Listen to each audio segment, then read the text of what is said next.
السلام علیکم دوستو، جادو کی حقیقت سے ہم انکار نہیں کر سکتے، کیونکہ اگر ہم اس سے انکار کریں گے تو قرآن کی آیت سے انکار کریں گے، کیونکہ قرآن پاک میں واضح طور پر فرمایا گیا ہے کہ اللہ تعالیٰ نے ہاروت اور ماروت کو زمین پر انسانوں کو جادو سکھانے کے لیے بھیجا تھا، تاکہ ان کی آزمائش کر سکے کہ کون اس کو کس مقصد کے لیے استعمال کرتا ہے، اور ہم انسان اس آزمائش میں پورا نہیں اترے۔ دوستو، آج کی اس ویڈیو میں ہم ایک جادوگرنی کی کہانی بتائیں گے کہ اپنے منہ سے وہ کس طرح اعتراف کر رہی ہے کہ مسلمانوں پر وہ جادو نہیں کر سکتی۔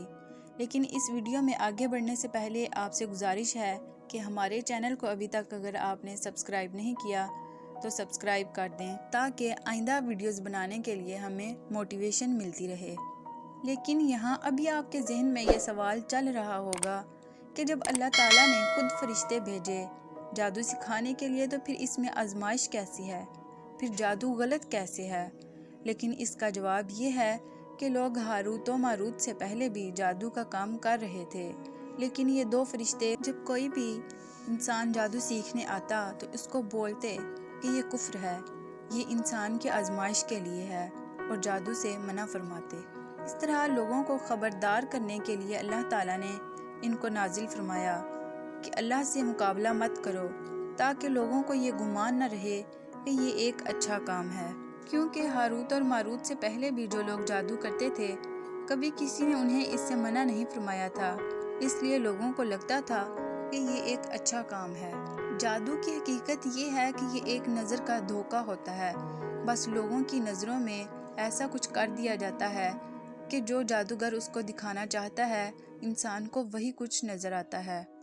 لیکن اللہ تعالیٰ نے قرآن پاک میں ارشاد فرمایا کہ اگر میں نہ چاہوں تو یہ لوگوں کا کچھ نہیں بگاڑ سکتے، اور اس کی مثال ہمیں حضرت موسیٰ علیہ السلام کے قصے سے ملتی ہے، کیونکہ جب فرعون کے دربار میں جادوگروں نے اپنی رسیاں ڈالیں تو وہاں جو لوگ موجود تھے ان کو یہ سانپ نظر آ رہے تھے، لیکن اصل میں وہ رسیاں ہی تھیں۔ اس کے بعد جب حضرت موسیٰ علیہ السلام نے اپنا عصا مبارک ڈالا تو وہ اژدہا بن کر ان رسیوں کو نگل گیا، جو کہ ایک معجزہ تھا۔ چونکہ جادوگر جادو کرنے کے کام میں ماہر تھے اور وہ سمجھ گئے کہ یہ کوئی جادو نہیں بلکہ یہ معجزہ ہے، اور وہ اسی وقت اللہ تعالیٰ پر ایمان لے آئے۔ سبحان اللہ۔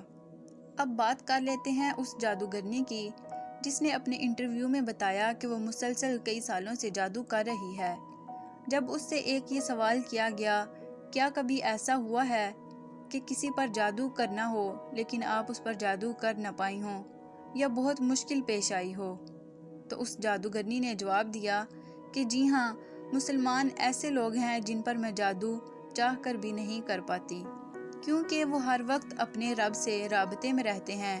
جب بھی ان پر جادو کرنے کی کوشش کرتی ہوں تو کوئی روحانی طاقت ان کو اس جادو سے بچاتی ہے، کیونکہ مسلمان کا تو روح اور جسم سب پاک ہے، وہ 5 وقت کی نماز پڑھتے ہیں، اور یہ لوگ دوسرے مذاہب سے بہت مختلف ہیں، جو کہ ایک دفعہ چرچ یا مندر جا کر اگلے 5 سال تک دوبارہ ادھر کا رخ نہیں کرتے، کیونکہ مسلمان رب سے دعا کرتے ہیں، اور دعا کے ذریعے وہ ہر وقت اپنے رب سے رابطے میں رہتے ہیں، اور بدلے میں ان کا رب صرف ان کی دعا سنتا ہی نہیں بلکہ ان کی حفاظت بھی کرتا ہے،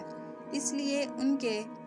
دماغوں پر قابو پانا مشکل ہے۔ لیکن دوستو، ادھر یہ بات بتاتی چلوں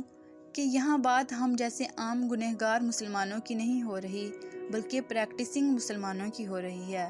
مطلب ایسے مسلمان جو کہ اللہ کے حکم کے مطابق اپنی زندگی گزارتے ہیں، اپنے رب کے بلانے پر دن میں 5 مرتبہ اس کے حضور حاضر ہوتے ہیں اور سجدہ ریزی کرتے ہیں اور دعا کرتے ہیں۔ دوستو، ادھر یہ بات قابل غور ہے کہ یہ الفاظ جادوگرنی کہہ رہی ہے کہ مسلمان پر جادو نہیں کر سکتی، لیکن ہمیں تو قرآن پاک میں یہ بات واضح طور پر کہہ دی گئی ہے کہ ہم نے جن و انس کو اپنی عبادت کے لیے پیدا فرمایا، کیونکہ جب انسان عبادت کرتا ہے تو اللہ تعالیٰ اس کی حفاظت کے لیے فرشتوں کو مامور کرتا ہے جو کئی شیاطین سے حفاظت کرتے ہیں۔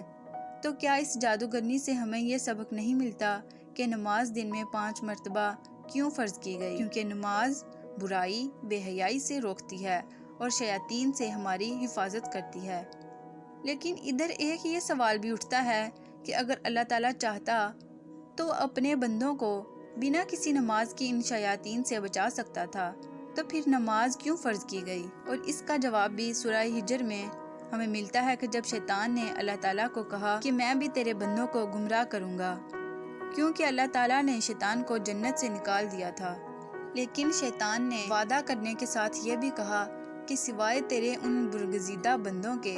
جو میرے اور نفس کے فریبوں سے خلاصی پا چکے ہیں، تو پھر کیا یہ جادوگرنی بھی قرآن ہی کے الفاظ نہیں دہرا رہی؟ کیونکہ شیطان کے بہکاوے میں تو وہی لوگ آتے ہیں جو کہ بے حیائی، ناپاکی اور گناہوں میں مبتلا رہتے ہیں، اگرچہ وہ مسلمان ہی کیوں نہ ہو۔ اور اس جادوگرنی نے بھی ایک لفظ استعمال کیا کہ پریکٹسنگ مسلمان، مطلب کہ دین پر عمل کرنے والے مسلمان۔ اس وقت ہمیں اس بات پر غور کرنا چاہیے کہ ہم کتنے دین پر عمل کرنے والے مسلمان ہیں، اور یہ سبق سیکھنا چاہیے کہ دن میں 5 وقت کی نماز پڑھیں۔ اگلی ویڈیو میں ہم آپ کو یہ بھی بتائیں گے کہ اگر نماز پڑھنے کا دل نہ چاہے تو کیا کریں،